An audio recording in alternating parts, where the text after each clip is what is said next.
We did have an idea of starting a podcast called Blow Your Shofar. We did. Blow Your Shofar, where we talk about financial security. We talk about sexual purity. We talk through the gamut. Just talk about it all. Yeah. Blow your shofar. It was a joke.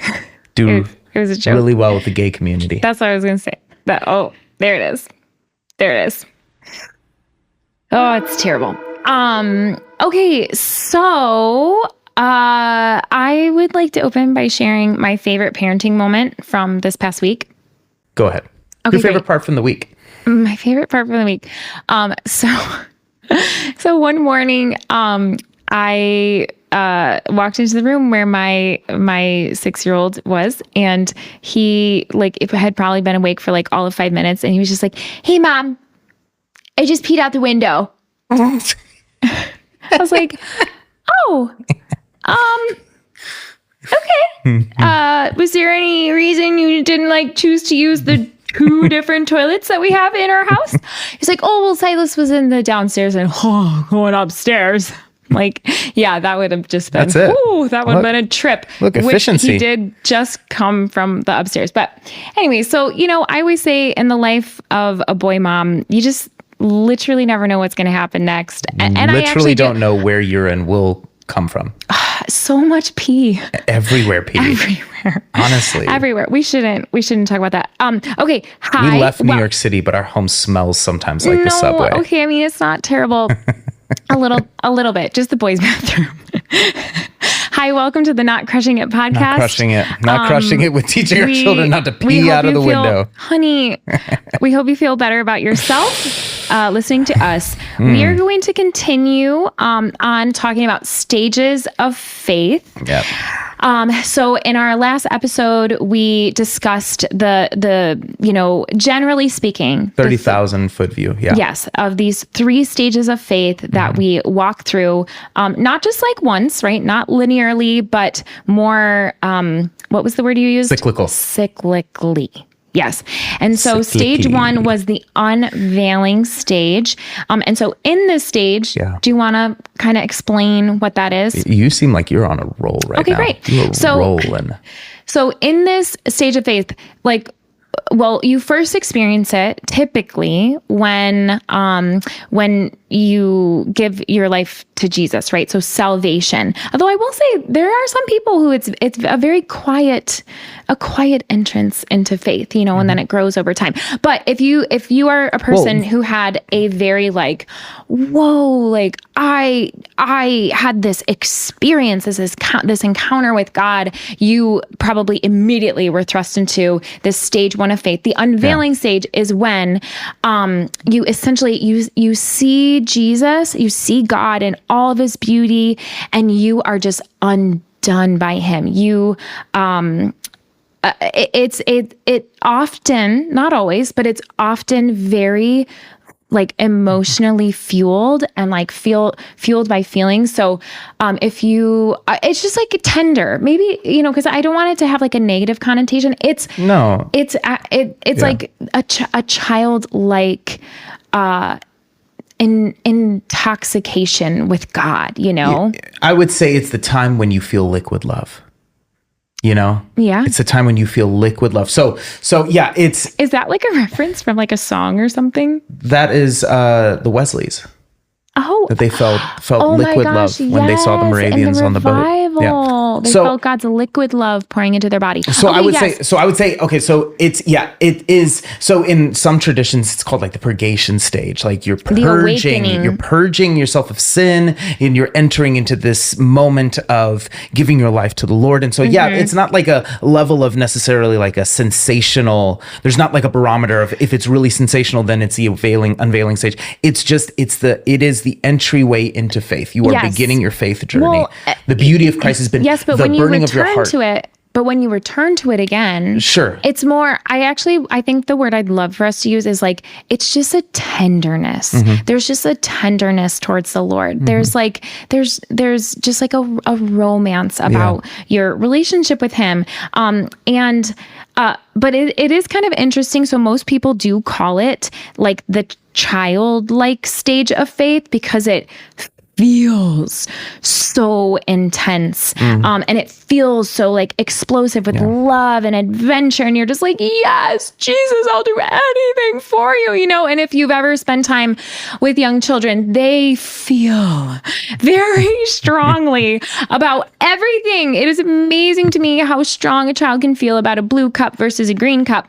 But my heart is burning. I think that's like something one of our children has said when that is describing our middle. something. He's a poet. Okay. Anyways, but this is also, so like a great biblical example of this would be when, so there are some disciples who after Jesus, you know, after the crucifixion, he raises from the dead. They don't know. 24. Yeah, yes. They don't know that he's risen from the dead. And he comes and he joins them on the road. They're walking on the road to Emmaus, right? It's this like beautiful kind of famous scene. And Jesus starts talking with them and he's explaining the scriptures to them. And then he does reveal himself as, you know, the risen Savior. And when he departs from them, they say, "Oh, did our hearts not burn?" And so in this stage, you just have this like, like my heart is just burning for the Lord. It's beautiful. I love it. Yeah. I mean, I think about like one story that just like, I think about from one of my like intellectual heroes is the story of G.K. Chesterton when he in his autobiography, he talks about his engagement. When he sees this dandelion and this moment and something so plain and so everyday has this reawakening in his mind where the beauty of it just sweeps over him. Or, you know, this is, you know, Lewis and his conversion. This is the conversion moment or the moment where you re-enter into that same kind of emotive state with the Lord. And you like re-fall in love with him in the same way. It's not bad. It is not. It's beautiful. It's beautiful. It's beautiful. I love it. It's beautiful. So anyways, going kind of just like looking at this particular experience with Jesus and stage of faith, we kind of wanted to talk about just something. Well, one, you know, it might be the reason why we would talk about it, right, is to see if we can self-identify, like, like, am I in this stage? Interesting, you know, or any of the stages. It's nice to know where you kind of are, because I think we can have different responses and there's different opportunities for all of those stages of faith. So we want to talk about some things to be aware of if you believe that you're in this stage of faith. And so we're going to talk about some pros, right? Some benefits to being in this stage, and then also some pitfalls to just be aware of. So the first pro that happens is you have, well, as I mentioned, just like this beautiful, just tenderness to the Lord. You know, you might hear a worship song and just like easily cry. Well, anyway, so you have an ease of confidence in God, right? It's just a trust in him that you don't question. And because of that, you are able to believe for breakthroughs, for miracles, maybe more easily than someone in a different stage. And so I just want to affirm, like, that is a great benefit to the body of Christ. It's a beautiful and it's a great benefit. I think another pro of this stage is that because of this like overflowing love that you have for the Lord, a lot of mission is propelled forward. And this is actually biblical, right? In 2 Corinthians chapter 5, it says this: "For the love of Christ compels us, because we judge thus, that if one died for all, then all died, and he died for all, that those who live should live no longer for themselves, but for him who died for them and rose again." And so I just want to pull out specifically that phrase, "for the love of Christ compels us." So when we're in this unveiling stage and we're just so taken with the love of God, like we're just constantly just sitting in amazement of that, it is we are being compelled, like it compels us. We are propelled forward for mission. And I have to say that has definitely been true for me. I experienced being in the unveiling stage.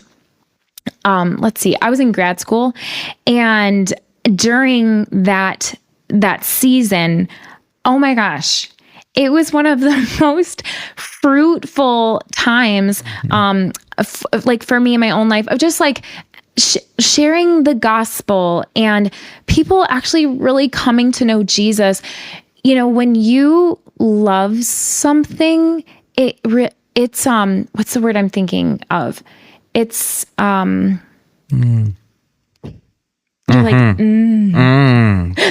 the word. Let it it's contagious. It's contagious. It's contagious.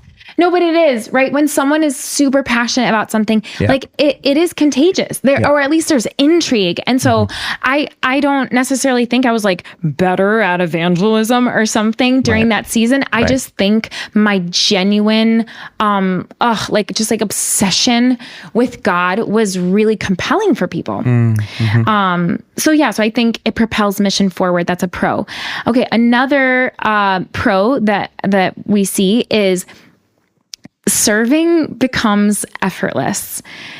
I remember I knew a girl once from New York City. We did a bunch of ministry there, and we helped run a prayer room, and we had like 6 a.m. prayer sets every day. And she was like, I just want to serve at, like, can I just come to every single set? Like, I'm so happy. I'll literally do anything. Like, please. She's like saying this to me, please just let me serve every day. And I'm just thinking, oh my gosh, like that's a lot. I don't want you to get burned out. Also, that's like so early, you know, whatever. But she was like, no. So I actually kind of like tried to temper her a little bit, but she was like, no. Like, you don't understand. I remember she said that exact phrase. You don't understand. Jesus has delivered me from my anxiety. I literally just want to give him everything. Serving was effortless for her. And I think when we're in that stage, there's just this gratitude that we have for him, you know, setting us free or just recapturing our hearts. You know, I think of David when he says, restore to me the joy of my salvation. And that is something, you know, like I said, even though it's the first stage, it's not lesser than any of the other stages. He prays almost to return to that. Like he's like, like that, like I wanna have that again. I wanna be able to like love God in that way or serve him in that way. So when you're talking about, when you were talking about your obsession with God and it was contagious for others, it reminds me of what C. Lewis talks about in, I think it's his book, Reflections on the Psalms. And he talks about how, again, this is with, what we talked about in the previous episode.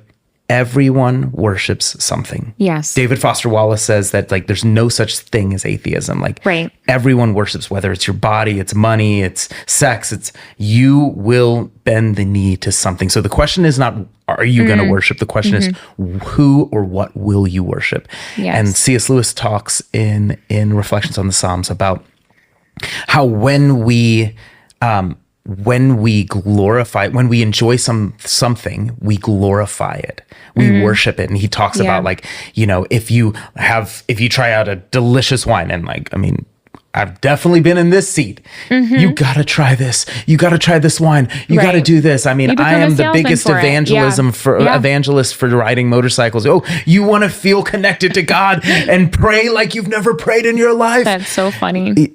So the things that we enjoy, we glorify. And then he talks about in the Westminster Catechism where it says like, you know, the chief end of man is to glorify God and to enjoy him. And he says, no, actually to glorify God is to enjoy him. It is to enjoy him. I mean, you know, Piper takes that on with desiring God. Like to glorify something is to enjoy him. And when you enjoy something, you glorify him. And so I do think that there is something to that it flows naturally. And again, this is not this is not linear. Again, this is not this, okay, we graduated from this naive or elementary.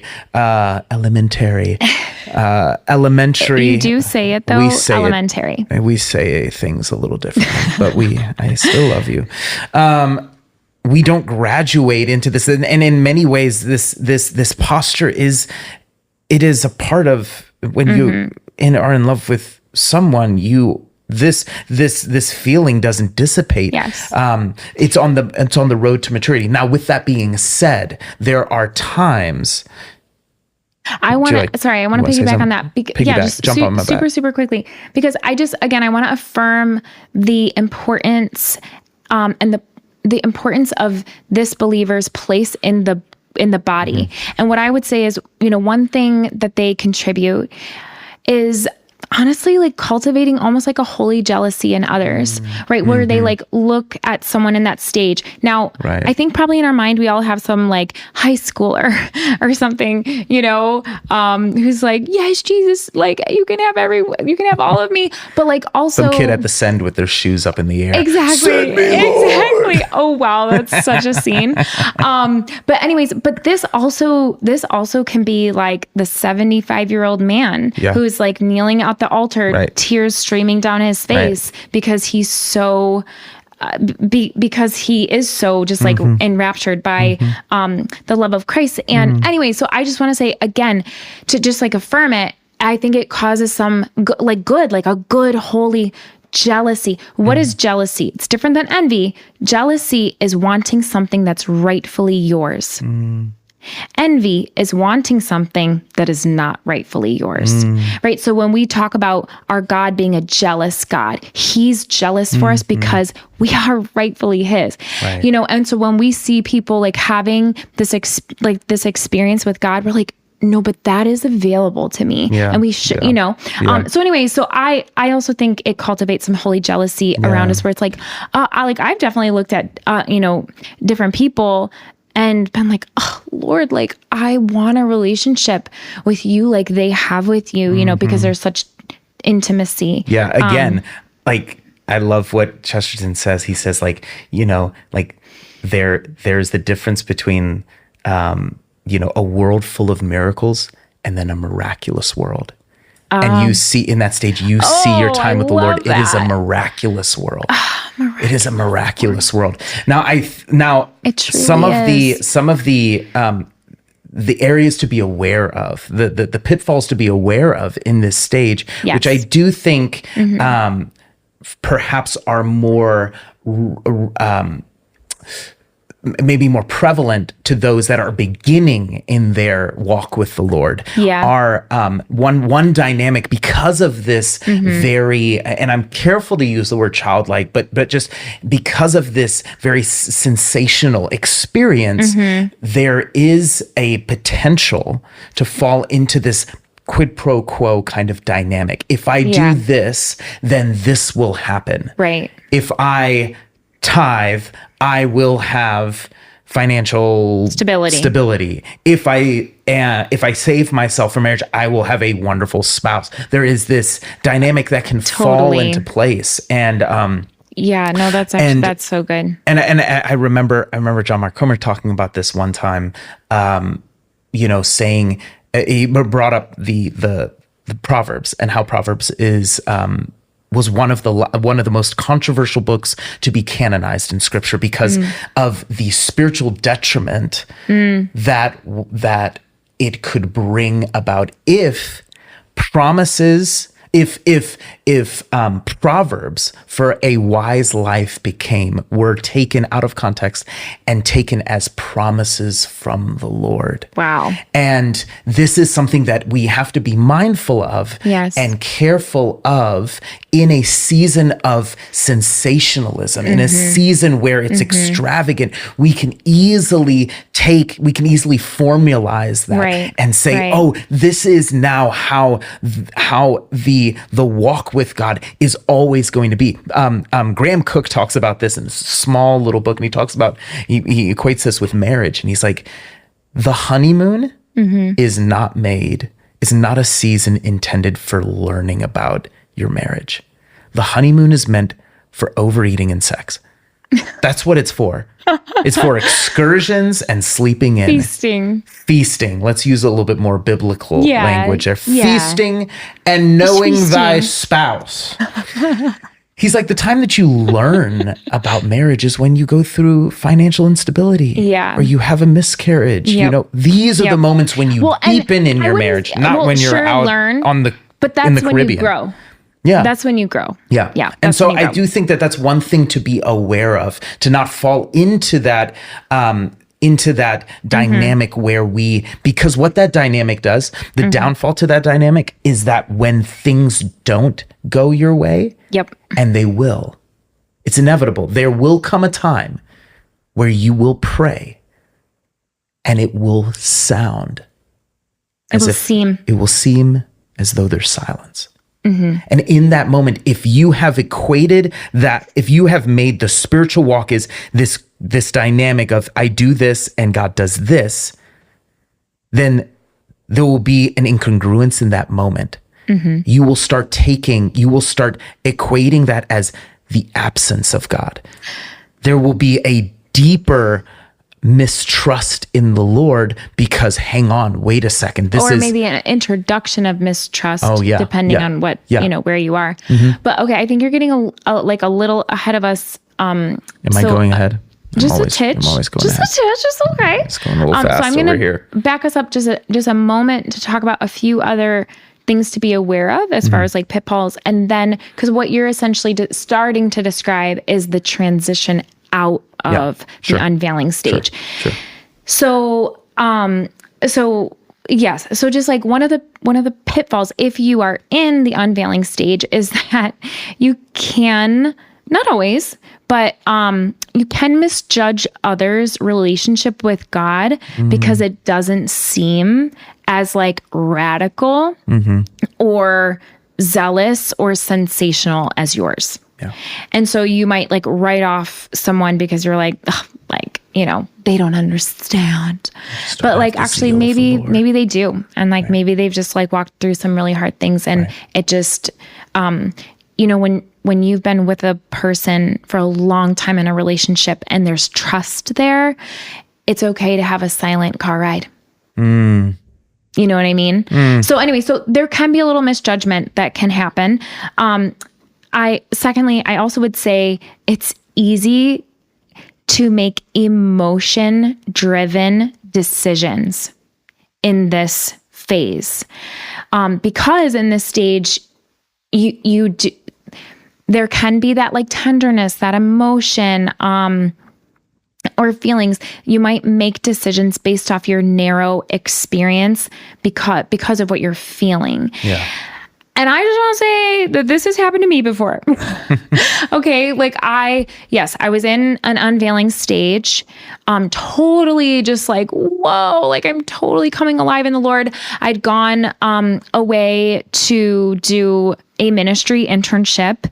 And at the end of the internship, a lot of my classmates also had this like awakening experience, and we all were like, let's just like, scrap every other thing that we were doing before. I was literally like a sophomore in college. So I had like left college to come to go and like do it, and it was like, we don't need any of that. Like, we're going to move here. We're going to give ourselves to the mission. And we're just, we were so on fire and just, anyways. And so I called my parents and was like, I really think this is what I'm meant to do. I meant to stay because I didn't want to let go of that. Like I didn't want to let go of that experience. But here's the thing. You can't live in perpetual summer. It's not healthy. And you're right. But also that wasn't God's plan for my life. I'm like, oh my gosh, had I stayed, whatever, he will always use whatever we give him. And so what was helpful in that moment? Yes. Thank you. What was helpful in that moment is my very sweet and wise parents were like, oh my gosh, Emily, like we're so like, we love that. We love that this is, you're coming alive. So they didn't write me off, right? And they affirmed what I was experiencing. And this is what they said. You know what? Why don't you come home And we'll pray about this. And if in a year you still feel the same way, we will bless you to go do this. We will help you find an apartment. Do you know what I mean? Like, we are behind you. And that was very wise of them. And I didn't go back, actually.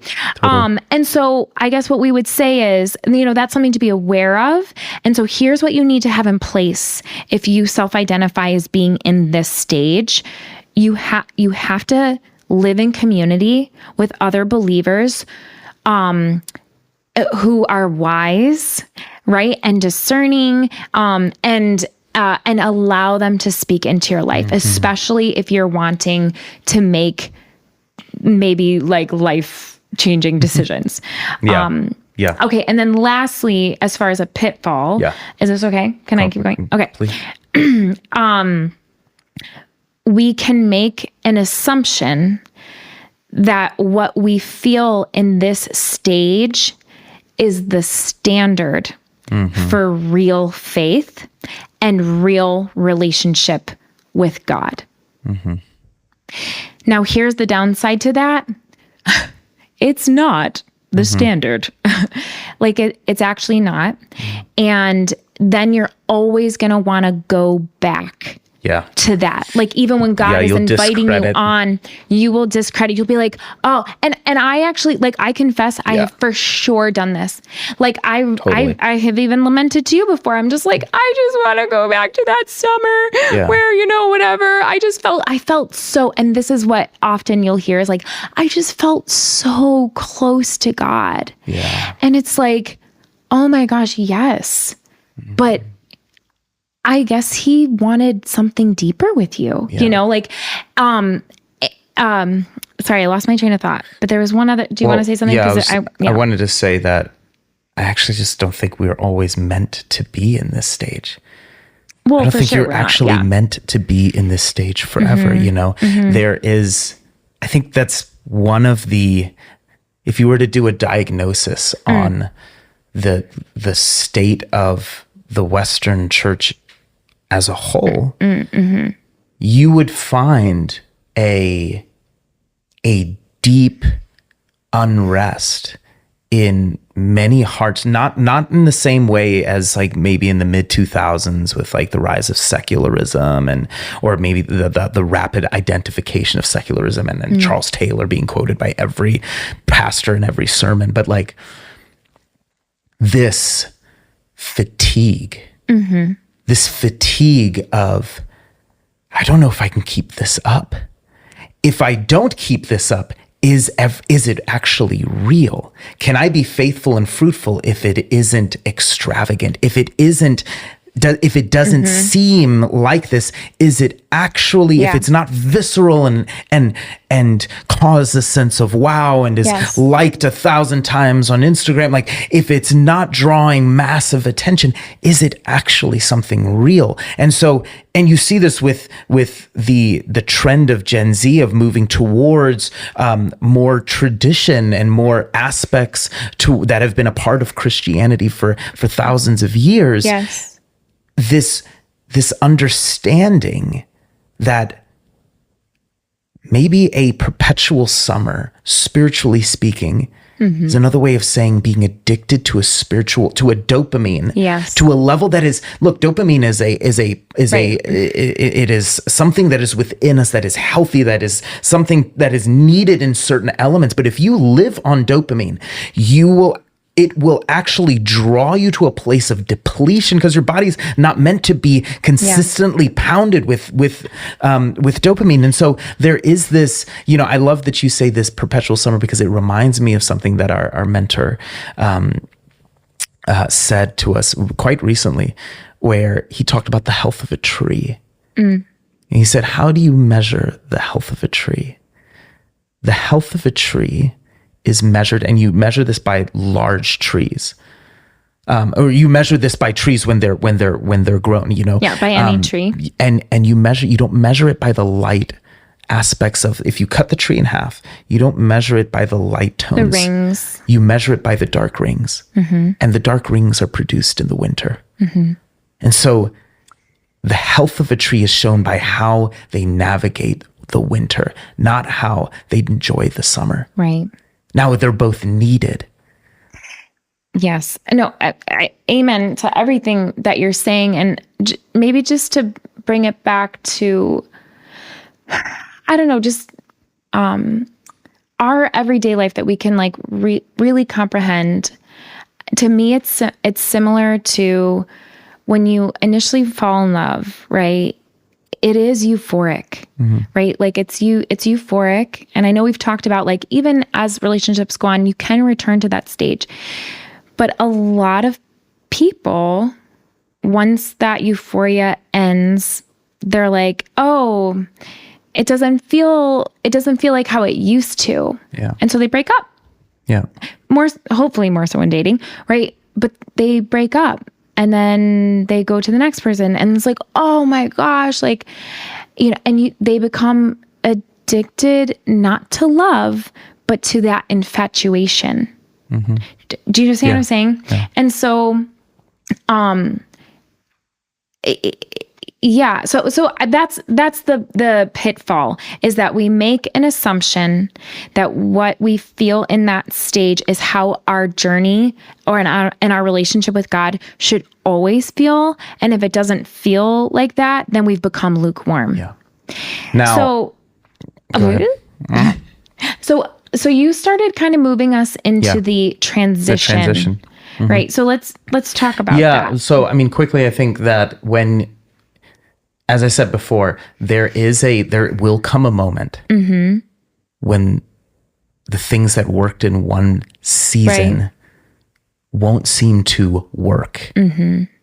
You won't have the same result as in a previous season. And in that moment, you have a few, when you begin to engage with this, and this quid pro quo dynamic begins to unravel, when you realize, oh, maybe God isn't a genie. Maybe he's not, maybe he's not just granting my wishes, but actually he longs for my formation, that the God of the universe longs for me to become formed and molded in the image of his Son, who came down in the incarnation as one who went into a suffering, who went into a place of being able to understand what we have gone through. Oh, my formation into him will potentially include some aspects that don't feel comfortable. When that moment happens, you have a few choices. Yes. You can either start to compartmentalize your faith so that you can start to make a little bit more sense of it. But this compartmentalization of Sundays is spirituality and all of these things, and then the rest of my life is over here. The Monday through Saturday, everything is over here, and you begin to strip and to disintegrate this thing that is actually, this is discipleship, and the way of Jesus is everything integrated. You begin to disintegrate this, and this is where nominal Christianity comes into play. The second choice that you can take is you can just walk away altogether, right? Which is such a sad and real choice that many people make. Right. And this is like something that we would call deconstruction in our linguistics today. But there is an invitation. There's a still small voice that invites into a deeper stage of faith. And this is, again, like we said, like this is when John of the Cross says, into this dark night, the Lord leads souls when he longs to lead them from a place of a beginner. This is the invitation into a deeper and ultimately a sweeter stage of faith. Yeah. You begin to go into I love what you said, the silent car ride. You begin to get those relational dynamics where a lot is said without any words. And I think that this is something that we are beginning to see that people are longing for. We've gone through it ourselves. You know, I mean, I just want to maybe potentially end with this. You know, I love that phrase. It's not, I love the sentiments behind it's not a religion, it's a relationship. Now, we have to recognize that this was something that was perpetuated at a time of history where revivals were, that mass revivals, the Billy Graham crusades were happening. And yeah, there was at that cultural moment a need for pressing into the relational dynamics. But the downside to that statement is you have nothing rooting you when things that we normally associate in a relational dynamics. I love you, so I'm going to try to, in my best, me even including my own life, protect you from you being hurt. But when we put that dynamic onto our relation, onto the dynamic with God, and we overlook the fact that sin is a byproduct, is a factor, that the brokenness of the world, and that also sometimes the growth that we need is not necessarily that it doesn't feel like something we necessarily want. You go to the gym, we have this paradigm in every other area of our lives. You want to get stronger or you want to gain muscle, it's going to hurt a little bit. You want to lose weight, but you keep eating McDonald's, that's not going to happen. What happens is you're going to change your diet, you're going to crave certain things. This is the road that it takes. Yes. And so sometimes when we have a dynamic where we have this assumption, oh, because God is a good God and he is a loving God, nothing will happen to me that is uncomfortable. Yeah. Now, I'm not talking about theodicy. That's a whole nother, why do bad things happen to good people? That's not what I'm talking about. But I'm just talking about the level, the deepening of the relationship between your father and you. Lastly, one of the greatest pieces of advice, one of the greatest piece of advice that our counselor told us once, that she told me directly once. And she said, what's the greatest affirmation that a father can give his son? And I was like, well, I love you. And she's like, wrong. The greatest affirmation a father can give his son is, it's time to get out of the house. Well, you're ready. You're ready. You may not think that you're ready, but ready. I know that you're ready.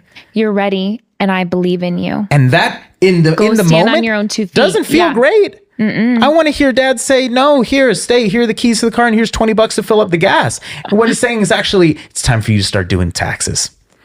Yeah. Because I know you can do it. I know you. And I believe in you. I believe in you. Yeah. And so that is the invitation into the unraveling stage, which we're going to talk about in our next episode. But again, the way that we want to close out all of these episodes is with making time to slow down, to connect, to encounter with God. And so Isaac's going to get his guitar. Yeah. And you're going to read a scripture. Yep.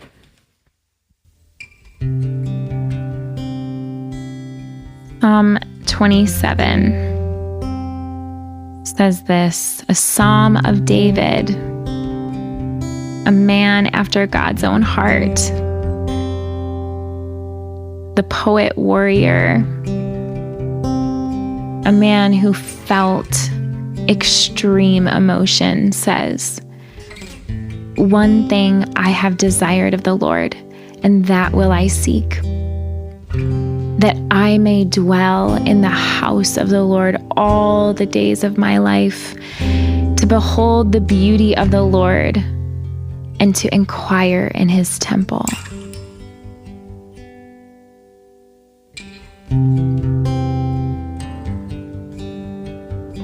Yeah, God, we just say, you are the one thing that we want. You're all we want. You're the one thing we desire. You're all we desire. Your love is truly the only thing that fully satisfies us. We want to dwell in your house, God. We want to live with you. We want to do life with you. Just family life. You're our Father and we're your children. I desire. You're all I want. You're all I desire. You're all I desire. You're all I want. You're all I want. You're all I desire.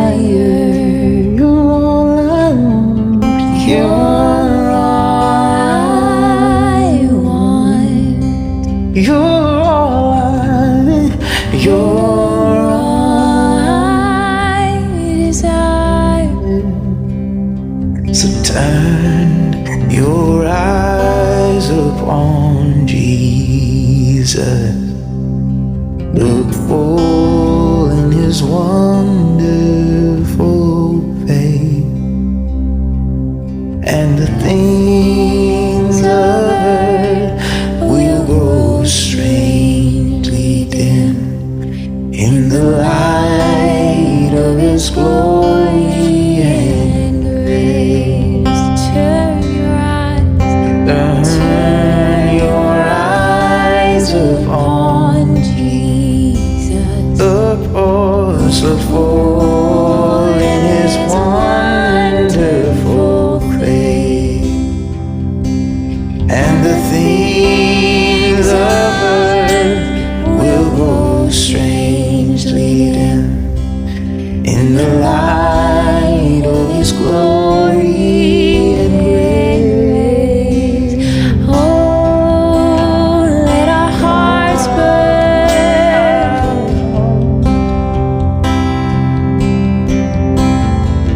You're all I want. You're all I want. You're all I want. Let our hearts burn. Let our hearts burn. Let our hearts burn. Let our hearts burn. Fan into flame. First love, oh, first love. Yes, God, we just say if we have left our first love, Lord, we want to return. We want to return to our first love, God. Would you tenderize our hearts towards you again, Lord? Lord, if we've become cynical, if we've become jaded, would you tenderize our hearts? Would you soften our hearts? Lord, we do walk in a world that is miraculous.